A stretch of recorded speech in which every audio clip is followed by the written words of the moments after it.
Well, good evening to all of our Russian and European viewers. Good afternoon to the East Coast, and most certainly good morning to the West Coast. Today, we are meeting at the Transformer One platform that unites scholars and business leaders to discuss and actually find ways how to cooperate more successfully, especially as the new world with the pandemic is evolving around us. My name is Iván Котов. I'm a managing director and partner in the BCG office, and my pleasure today to introduce and have a discussion with Chарльz Fельтман, founder of Insight Coaching, professional coach, facilitator, and negotiator. Our discussion today will evolve around trust, but more specifically, trust, how you build trust within the teams. How do you build trust in the companies that we work with? And how do we actually bridge the various differences that we have? And how do we win in the crisis? I wanted to start saying that trust, especially in Russia, been lately a popular topic and word that many of us have been discussing in various forums. But there is a sufficient pool to understand that trust is required in order to grow. However, what we see in Russia very often is that people lack still the understanding, how do you build trust, what needs to be done. And then even if first steps are made and first failures in a way are made, people are discouraged and they go back into their status quo. So today, I'm very welcome, Chарльz, once again. We wanted to discuss how do you do that? What are the frameworks? And so that comes with basically the first question that I have to you. You know, how do you think about framing the topic of trust? And what are the forces that build that trust? Thank you, Ivan. Yes. So when I work with individual leaders and with teams, the starting point for me is always to help them understand that trust gets built through behaviors that people recognize as trustworthy or consider to be trustworthy. So if I want to build trust with someone else, I need to understand what it is that that person sees as trustworthy behavior, so that I can do those kinds of things. I can take the actions that that person will see as trustworthy. And on the other side of it, I need to see trustworthy behavior from the other person. So as you might be beginning to understand, for me, building trust, the process of building trust is a two-way street. On the one hand, I have to act in ways that look trustworthy, that other people can see as trustworthy. And then also, I want to be able to assess, is that person that I want to trust actually trustworthy for me? And I'll give you a definition that I use for trust, and that is that trust or trusting someone is choosing to risk making something you value vulnerable to another person's actions. So if I'm going to be working with someone, it's important that I understand, first of all, what it is that I'm making vulnerable to them. If I have one or two interactions every now and then with somebody who works in a very different part of the company and who doesn't have much effect, their work doesn't affect mine much, there's not much that's at risk. There's not much that I would be making vulnerable in trusting that person. On the other hand, my boss, my direct colleagues that I work with all the time, my employees, there's a lot that I put at risk making vulnerable to them in trusting them. And so what I'm saying is essentially, what is it? What's my risk assessment here about whether I should trust that person or not? Really, quite often, most people make that assessment unconsciously. We don't think about what are the ways in which I want to, what are the kinds of behaviors that I want to see from that person that will assure me that when I entrust them with something that is important to me, something that I value, that they'll actually support it and won't harm it. So starting from that point, then when I work with clients, either on a team or in a whole company, I start with how do we make that risk assessment?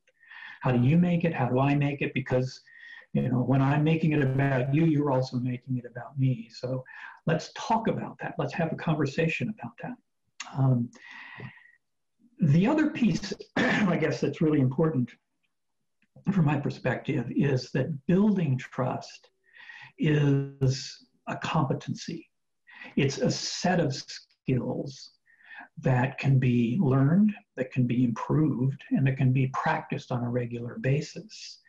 And when I say building trust, I don't mean just you and me building trust together, two individuals building trust with each other, but also building trust on a team. If I'm a team leader, I want the team to trust me. If I'm a company leader, I want the people in the company to trust me. So I'm going to build trust with them. And even beyond that, as a leader, a big part of my role is to create an environment, a culture in which everybody can build trust more easily with each other. So, put it at the team level, I want my team's culture to be one in which people can build trust, can maintain it, and if it gets damaged in some way, whether between two individuals or me and the whole team, we have a way to approach repairing that trust and bring it back up. So the framework then that I work with my clients around has to do at the beginning with the behaviors and the risk assessment. How do I assess that risk? So what I've done and how I do that with people is, you probably have thought about this yourself because you've been talking about this topic with a lot of people. Trust is an ambiguous word. If I say to a group of, in fact, I did this yesterday, I asked a whole group of people, how do you define trust? And they came back with things like, keep your word, you have my back, you are honest, you speak honestly, you follow through on the commitments you make or the promises you make. And a whole bunch of different definitions of trust. So trust, using that word, it becomes difficult to know what somebody means when we're talking about trust, what other people mean. So I've taken that word, actually this isn't original to me, although I did put it together in a particular way. I work with people around the idea that trust is actually 4 different domains of assessment. So we talk about that risk assessment. So there's the domain of what I call care. That is that you have my interests in mind as well as your own when you're doing what you do, when you act, when you make decisions. You care about me. You have my best interests at heart, as well as your own, of course. So the domain of care in a team might look like simply we all have the same team goals in mind. We're all working towards the same thing in a team. And someone who is not doing that, then I would maybe assess, I can't trust them so much in the domain of care. Another domain is what I call sincerity. And it's just a word that I'm using. What it means in terms of behavior is that when you say something to me, I can trust that you're honest, that you're actually telling me what is true. And also that when you say something about how you speak what's on your mind. You tell me the truth, and then you follow through with actions that match your behavior. So, for example, if I say, I'm a new boss for a group of people, and I say, hey, everybody, I want you to, always feel free to come in and talk to me. My office door is always open. I actually need to do that. I actually need to make sure that I take the time when somebody walks into my office, knocks on my door, comes in, and sits down, that I'm talking to them directly. I'm not sitting on my phone doing something, or I'm sitting typing on my computer while they're talking with me. I actually am there and present with them. Then we build trust, because I've said that's how I show up, and I do. So that's the domain of sincerity. There's also two other domains for assessing trust. The domain of what I call reliability, which is, for me, you keep the specific commitments or promises you make. So if I say, yes, I'll get that report with all of the data to you by 4 o'clock on Wednesday afternoon, I actually do it. So that person doesn't have to constantly be coming back, are you done? Are you done? Are you done? But rather can rely on me actually following through with that. And then the last domain of trust is what I call competence, which is that I trust that you have the knowledge, the experience, the skill set, the resources to do what you say you're going to do. So building trust and competence isn't just being able to do that, but if you know that you don't have something, you don't have a particular skill that might be important to doing that work, that you say so, and you ask for help in that domain. So when I take trust, that sort of big umbrella, ambiguous word, and break it down into these 4 different assessment domains, then I can help people identify what behaviors build trust in those domains and what behaviors damage it. So if I'm working with a team, we can have, people are saying, I don't trust each other. We don't trust each other. Okay, well, what don't you trust? Is it in the area of reliability? Do people not keep their commitments to each other? Is it in the area of care? Do you feel like you aren't really all working together towards the same goal? Each person is kind of on their own agenda. So I can help break down, I can help them, my clients, break down trust into behavior. So does I've spoken for quite a long time, Iván. Is that kind of getting to your question? No, definitely. And I think the question also some of the viewers today will have about how do you repair trust? And obviously you can work on the 4 dimensions you've mentioned, but what are the steps required? And in a way, who makes the first move and how to actually practically do that? Because very often we are a bit afraid, I would say. Yeah. Who makes the first move is the person who is bravest, who has the most courage to actually act. So when trust has been damaged, actually, maybe I should mention this. I wrote a book a while back called The Thin Book of Trust, which is in fact a very thin book. It's 68 pages long.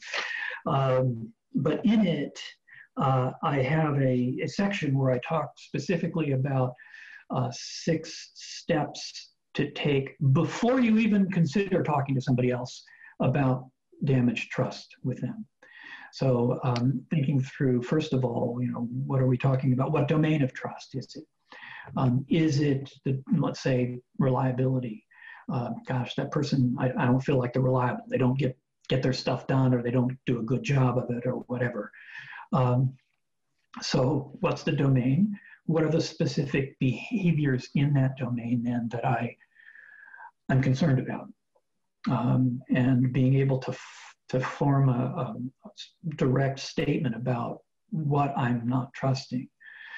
So it might be, well, okay, the last 3 of the last 4 times that I asked for something and you committed to doing it, you didn't get it done on time. You were a day late, 2 days late. So that I can now say to someone specifically what my concern is, rather than saying to them, I don't trust you, which doesn't go over well with most people. Immediately they put up a wall. They're going to get defensive, and I'm going to get defensive, and the conversation's going to go nowhere.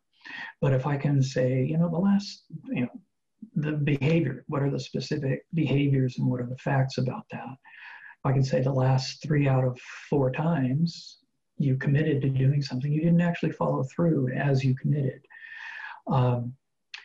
But also in terms of even thinking about it beforehand, I'm going to ask myself, so what about me? If I think about that other person and not trusting them, but also put myself in their shoes, how am I contributing to that? If I don't trust them, probably they don't trust me either.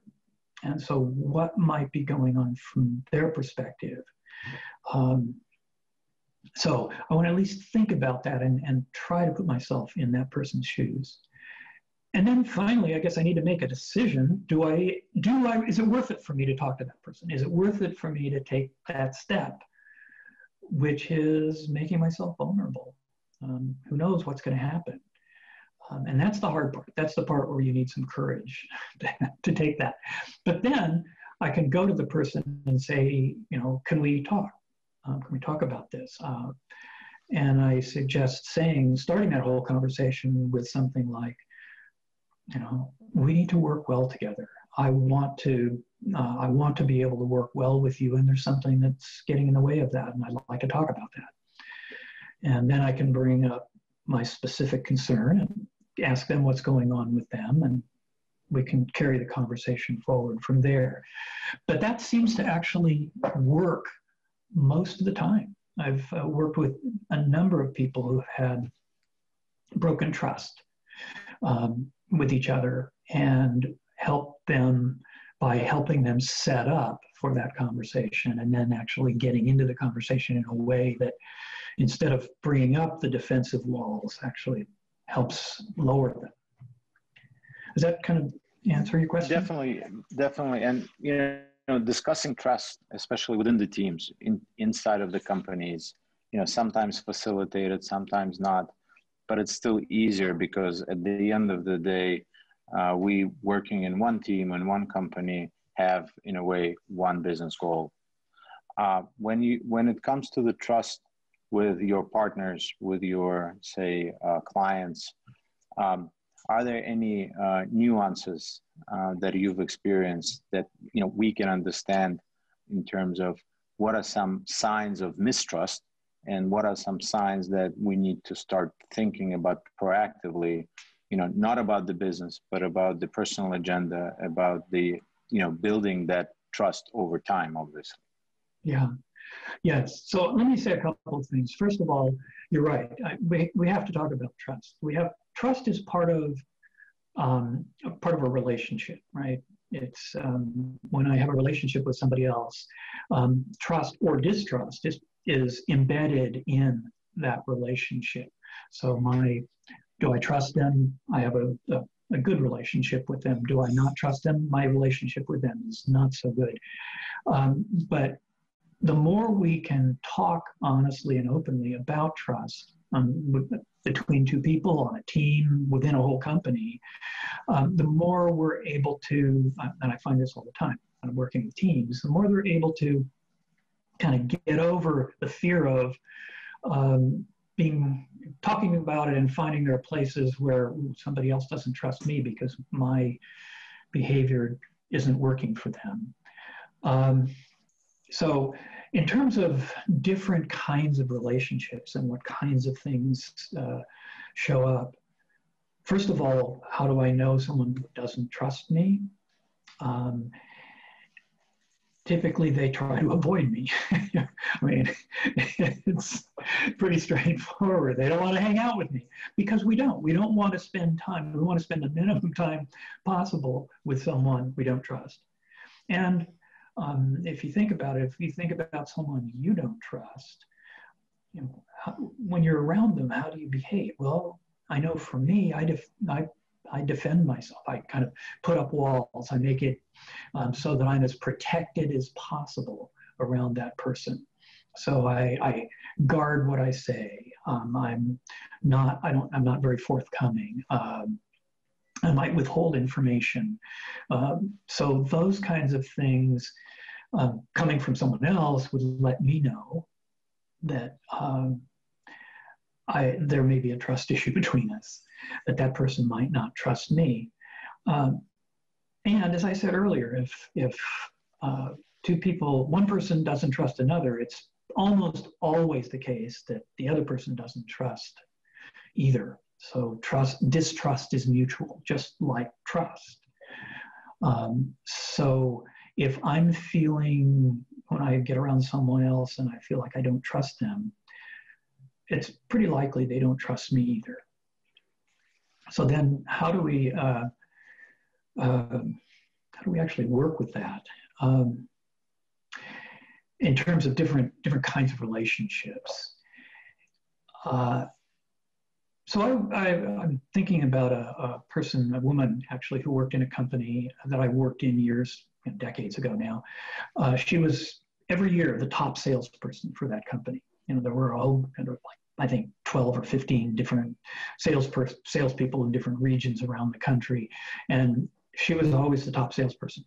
And I was talking with her once about that, and she said, well, there's really what's important is the relationship that I have with this other person. So every time I interact with somebody, I try to do something to build trust, to build the relationship. So I want to leave the interaction having built or at least maintained strong trust with that person. So whatever I need to do, and I think about that with that person. How is that? What's important to that person before I even talk to them? And then in the interaction, I make sure that I attend to that. So starting out, that's important. But what if we're in a relationship and we don't necessarily, we haven't done that yet. And so we're not sure. Again, relationships, thinking about it in terms of those 4 domains, assessment domains of trust, what's important in a particular kind of relationship? Like, well, I think about it in this sense. For a manager or a supervisor or a boss, of those 4 domains, I look at my employees and I say, oh, the 2 that tend to be most important for me is that person competent? Can they do the job that I want them to do? And are they reliable? Will they do what they say they're going to do? Will they come through on their specific promises? I also, of course, I want them to be honest and have integrity, and I want them to care about our joint project together. But my 2 most, my highest priorities are competence and reliability. But if you turn it around, the employee looking at the boss, they want to know that the boss cares about them, has their interests in mind. That's very important. And also that the boss is honest and acts with integrity towards them. And yes, of course, if the boss says, I'm going to do this for you at this time, that's important too, the reliability piece, and we want our managers, our bosses to be competent at their work. But so even in terms of how different people in a company look at each other, depending on their roles, you can see where different domains of trust assessment have different priority. And I think that's probably quite true in terms of different roles. Like, okay, if I'm talking to a client or a customer versus talking to a supplier, I want my suppliers to be, honest with me about what they can do, and I want them to be reliable when they say they're going to deliver on time. Or if they can't, I need them to tell me before it's too late. So that's going to be really important for me. But with a customer, it's kind of the other way around. I want my customer to see me as reliable, of course, and also competent to be able to work with them. I guess what I'm saying is using this framework, these four assessment domains of trust, allows me, or allows anyone, to think about what are the important aspects of trust in the relationship with this particular person or this particular group of people. So I guess I'll stop there and see if that's making sense, if you have other questions to come out of that. Yes. Well, I see also more questions popping up from our audience, and maybe I can then ask my last question, and then we can go to the discussion with the audience. In your experience, what are the differences of this value of trust between different nations? And because, you know, every country has different history, and this value of trust, from my experience, and the status quo is quite different, even if you take Russia over the United States or any European country. How do you bridge that, and what are some of the underlying issues and differences that you see? Yes, I see some big differences in different countries, and I'm again, I hate to kind of reduce it in a way. I don't want to make this sound like I'm reducing it to something very simplistic. But again, I think that what's important is for people to talk about trust. So I work, you know, some of the companies that I've worked in are global, you know, they're global corporations. So they have people who work within the company from different cultures, from different countries, different backgrounds, who have different ways of thinking about trust.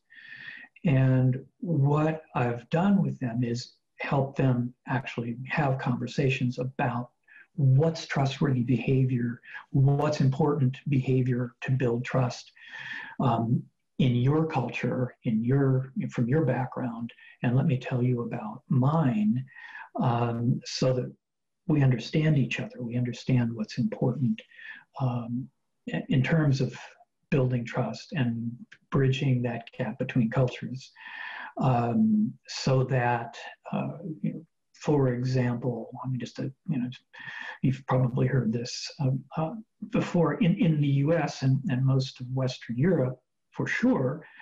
One of the ways that I assess that somebody is sincere, that they're being honest with me, that they have integrity in dealing with me, is when we talk, they look me in the eye. Other countries, there are some other countries, particularly in Asia, where looking somebody in the eye is considered borderline rude, or has been, at least historically, culturally. And so having simple knowledge about that, if I'm talking with somebody from a country or from a culture that has that idea, I'm going to look at them and they're not looking at me in the eye, and I'm going to think, my gosh, I can't trust this person. They're hiding something. Until I recognize that that's actually a cultural move. I mean, it's an appropriate move within their culture. So I would never find that out unless I can talk about those things with them. Again, having some kind of framework for talking about that. So that we can get down to what are the actual actions and behaviors, and what are the intentions behind certain behaviors. My intention to you is to be respectful, so I'm not looking you in the eye right now. Oh, my intention is to be respectful, so I am looking you in the eye right now, kind of thing.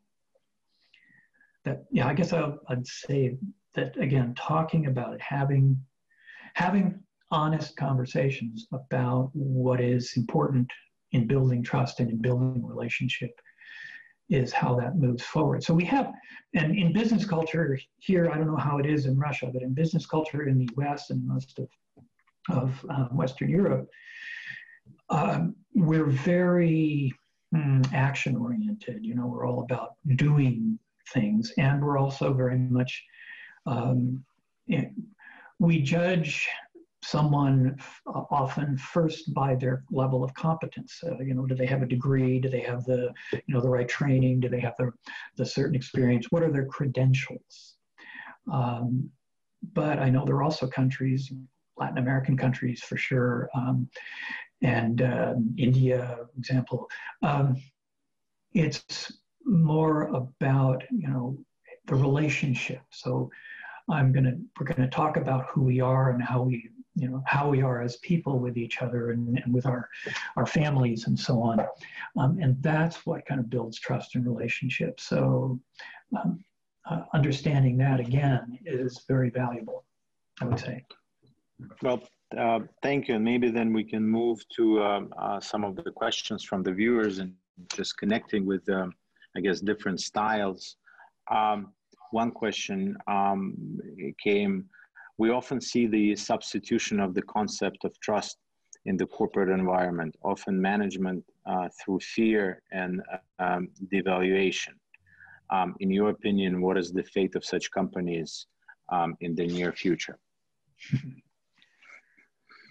So just looking back in the history of corporate culture in the US, where command and control and compliance, companies where that has been kind of the most important thing. We want you to comply with, you know, the top management says, we need you to comply with what we tell you to do.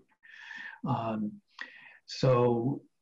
if you don't, you know, you'll be fired or, you know, whatever. So the actions people take are based on fear and compliance. And that does not work anymore, at least here in the US. And in Western European companies, which I work with as well, and certainly doesn't work much in Latin American countries and companies. So that sort of top-down, I want the people who work for me to fear me, those companies have not done well in the current business environment in the US, in Western Europe, and Latin America. And I'm guessing probably won't do so well in Russia either. The companies where people actually, then there's this shift. And how do you get from there to, I want to have my people who work for me trust me and trust that we're all in this together and that we're working well together, and to trust each other as well. That's an important shift. And it does take, as you pointed out at the very beginning, it takes knowing how to build trust. So it takes having those conversations about what makes us trust each other, what allows us to trust each other. And I think, as I said, I know that is the predominant way that company cultures operate here, in the successful companies operate here in the US. Not to say that there's not, in a large company, managers that manage by fear, supervisors that run things by fear, even top leaders that do that. But they almost always run into problems with that, whereas companies that tend to be based on trust and respect all the way up and down the line, fare better. They are more productive. They're ultimately more successful. So I guess that's how I'd answer that. Thank you. One of the questions, and you've mentioned this, that trust is a two-way street. But at times we see that one party, either does not trust or actually rather transactional in their relationships. And the other party does want to build something more meaningful and build that trust.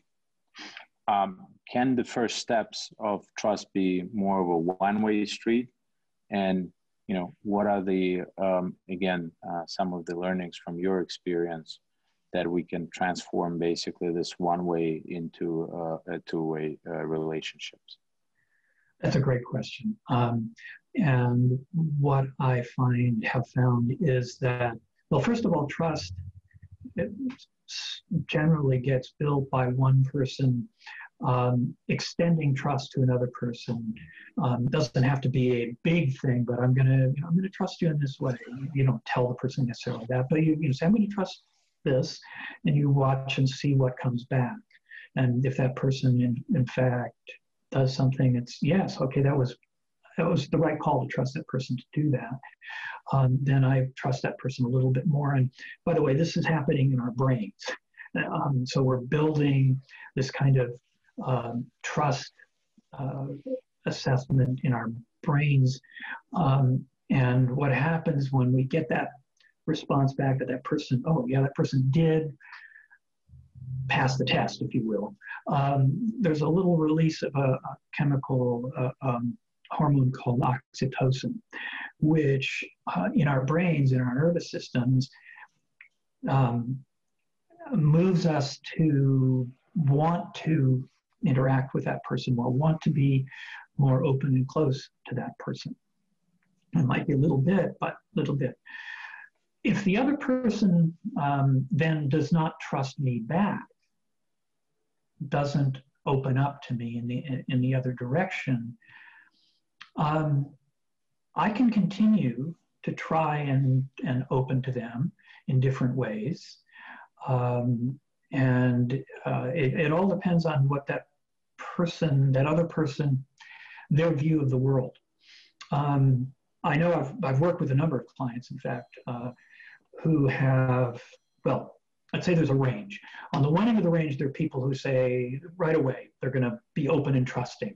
And for them, they're not going to stop trusting until something happens that damages the trust, and then they'll pull back. At the other end of the scale, there are people who, you've got to earn my trust. I do not trust easily. That's their way of being that has come from their life experience. So it's going to take a while for them to feel trusting, and we'll continue to work on a transactional basis for quite a long time before they're willing to really begin to trust. But the interesting thing about that is once they do, they are solid in their trust. So when it comes to someone like that, you just keep on trusting them and interacting with them and showing up positively in the way that they see as trustworthy, and they will come around generally,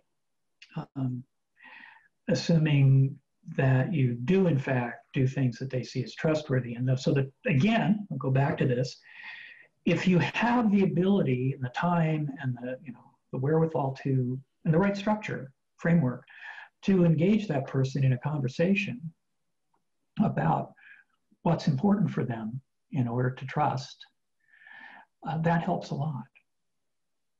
Mm-hmm. Well, thank you, Charles. The other question that just came in, Ronald Reagan back in the 80s said, trust and verify. Yes. And a lot of corporations actually designed by that through the KPI and bonus systems. Is that enough to building the trust, or other factors also should be considered as we build, say, the new organizational models in our businesses? Okay, so going back to the idea that trusting someone is taking a risk.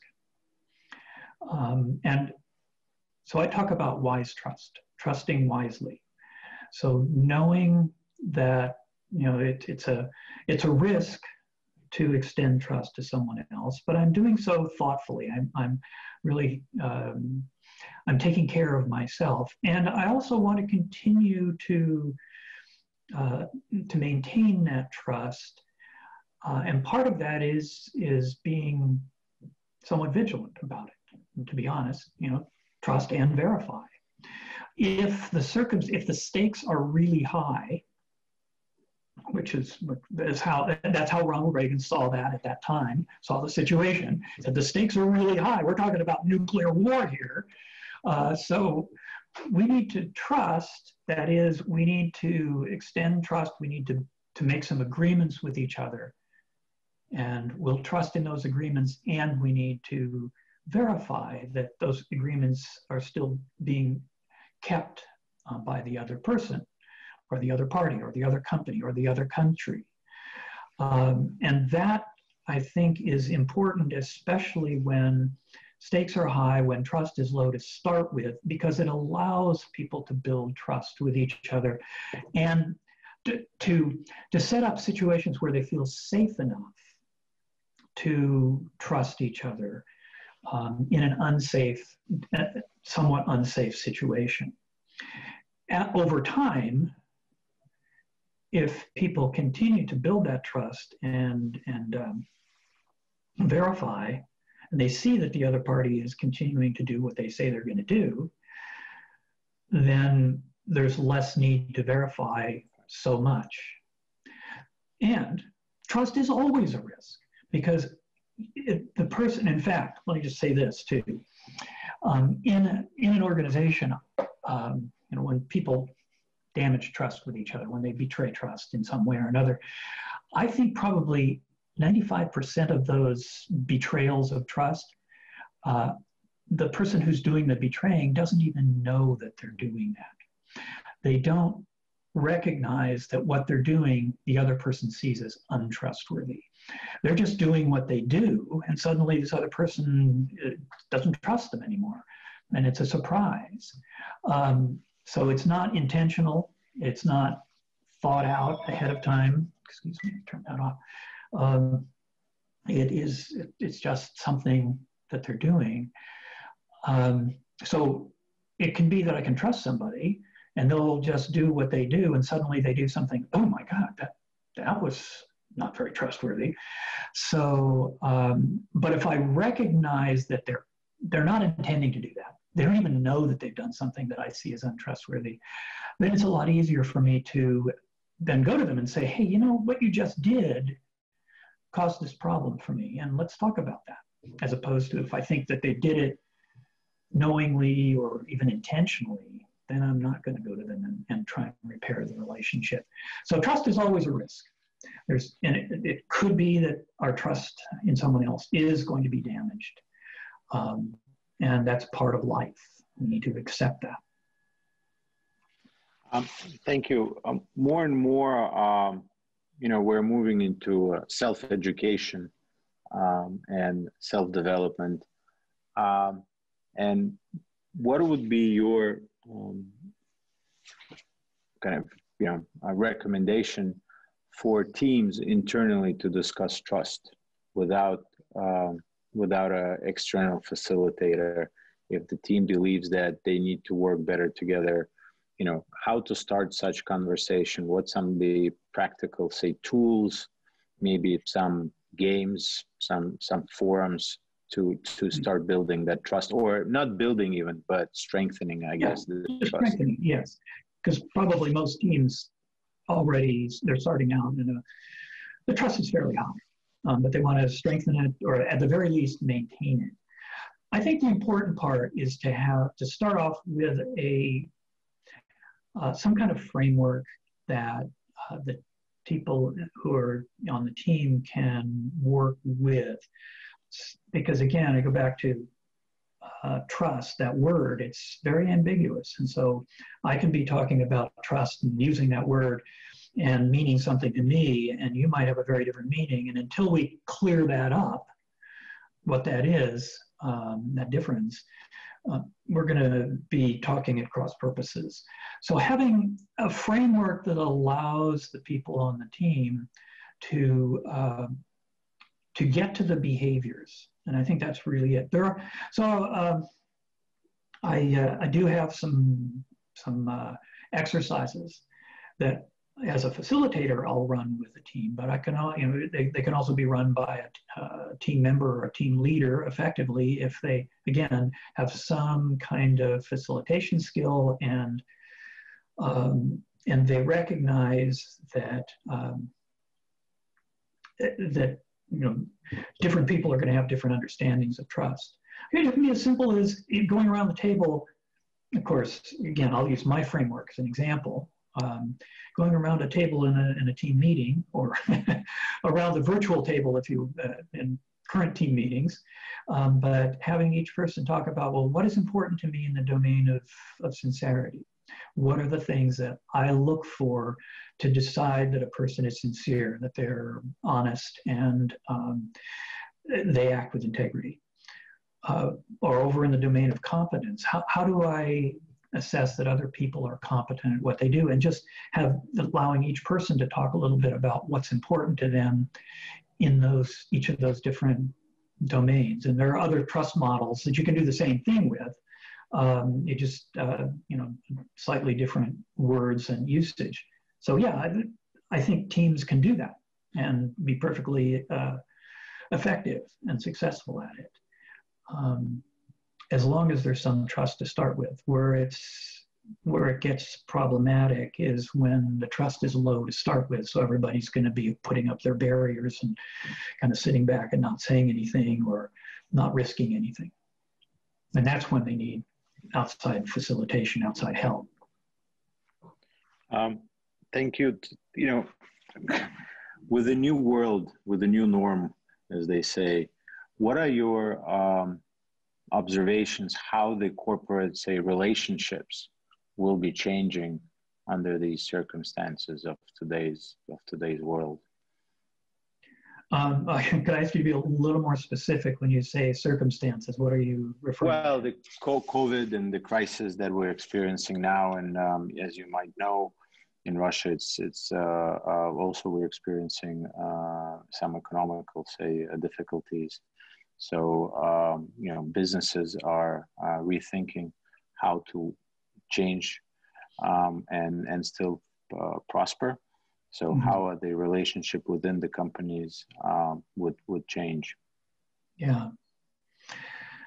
Well, I guess starting with the whole issue with COVID, and I don't know what's happened in Russia specifically, but in the US and European companies that I've worked with, for the most part, everybody, at least for quite a long time, went home and worked from home and did this kind of Zoom thing. And that's not new, because many companies have had teams that were remote from each other and met virtually on a regular basis. So they knew how to do that. But suddenly everybody in the company went home. And everybody was working from home and learning how to do that. But that's not going to last forever. Eventually, when the need for that goes away, I think what we'll see is a kind of a new equilibrium where there will be many more people working from home than had done before, but that there will also be a lot of times people will be coming together in the same location, because there are tremendous advantages to that in certain aspects of any business, whether it's learning as younger people are coming up in the organization, learning how it works to be the senior people and so on. So there are a lot of advantages for people working together. So I think we're going to see a new balance of that.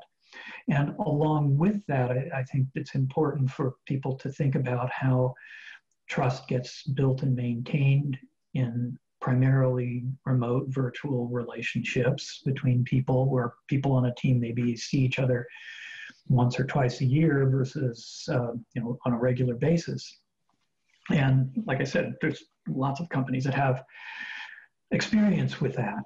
So that part of it is that, but there's going to be a change there, and it's the uncertainty combined with what you just mentioned is the economic uncertainties always, or almost always, push people more towards a fear state and a state of withdrawal and putting up defenses, putting up boundaries between, and so that's always going to affect trust to some degree. The more frightened, distrust is based on fear. Does that mean that people that actually build trust and keep the trust and companies have a better competitive advantage? Absolutely. Yes. well, I think that's true across the board.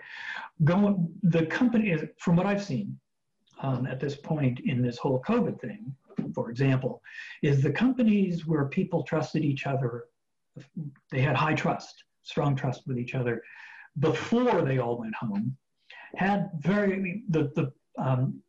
they were relatively easily able to adapt to that environment.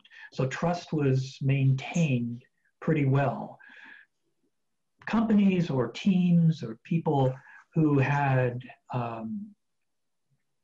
lower trust going into the whole everybody go home thing with COVID found that it was harder, that trust deteriorated. So I think companies that have high trust, and the same thing with economic hard times, economic changes.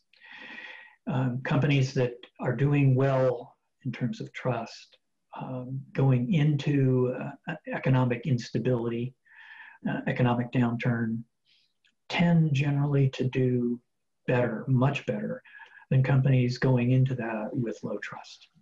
So yeah, I'd say that absolutely there's going to be a huge advantage, competitive advantage for companies that have strong trust among the people who work in the company, as well as good trusting relationships with customers and suppliers and other stakeholders.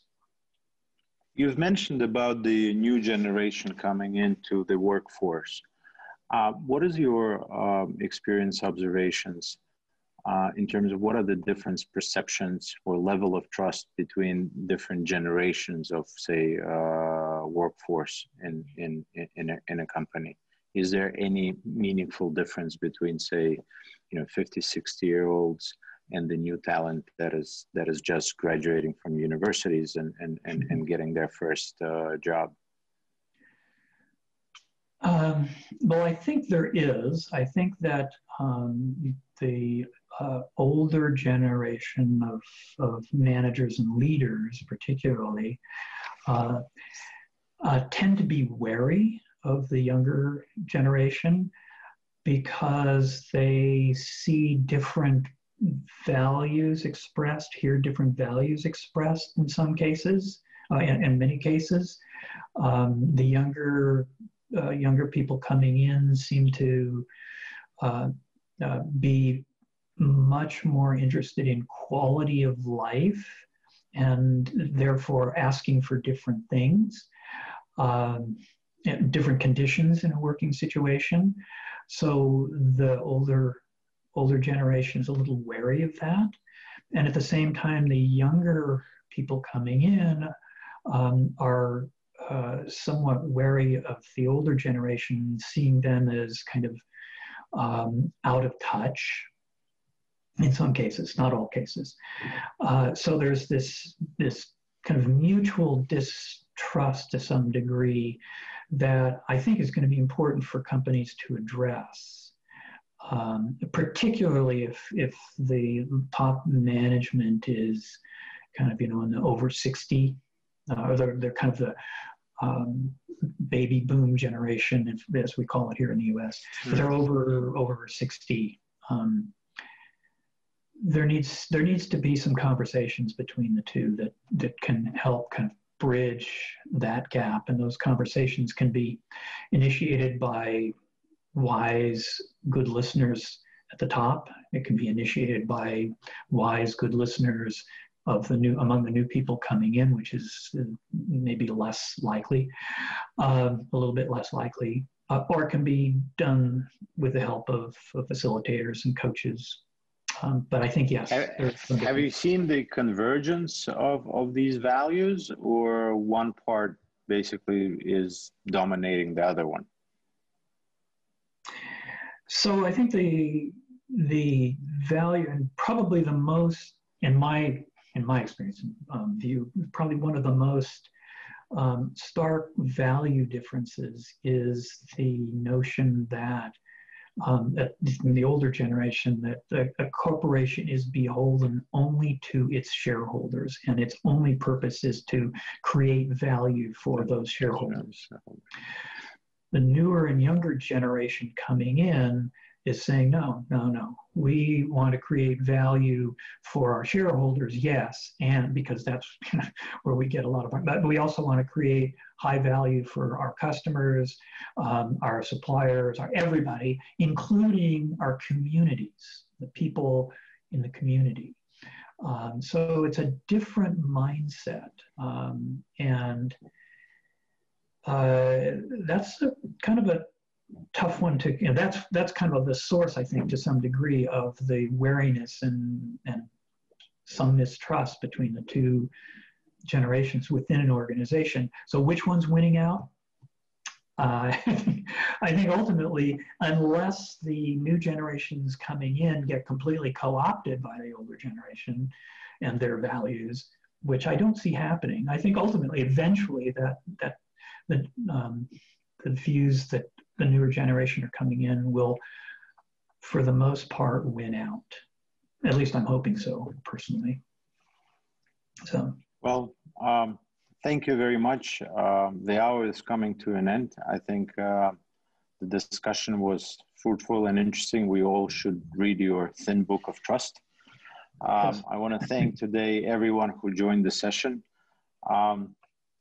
And have a good evening. Have a good day, Charles. And thank you everyone for joining once again. Thank you, Iván. Thank you.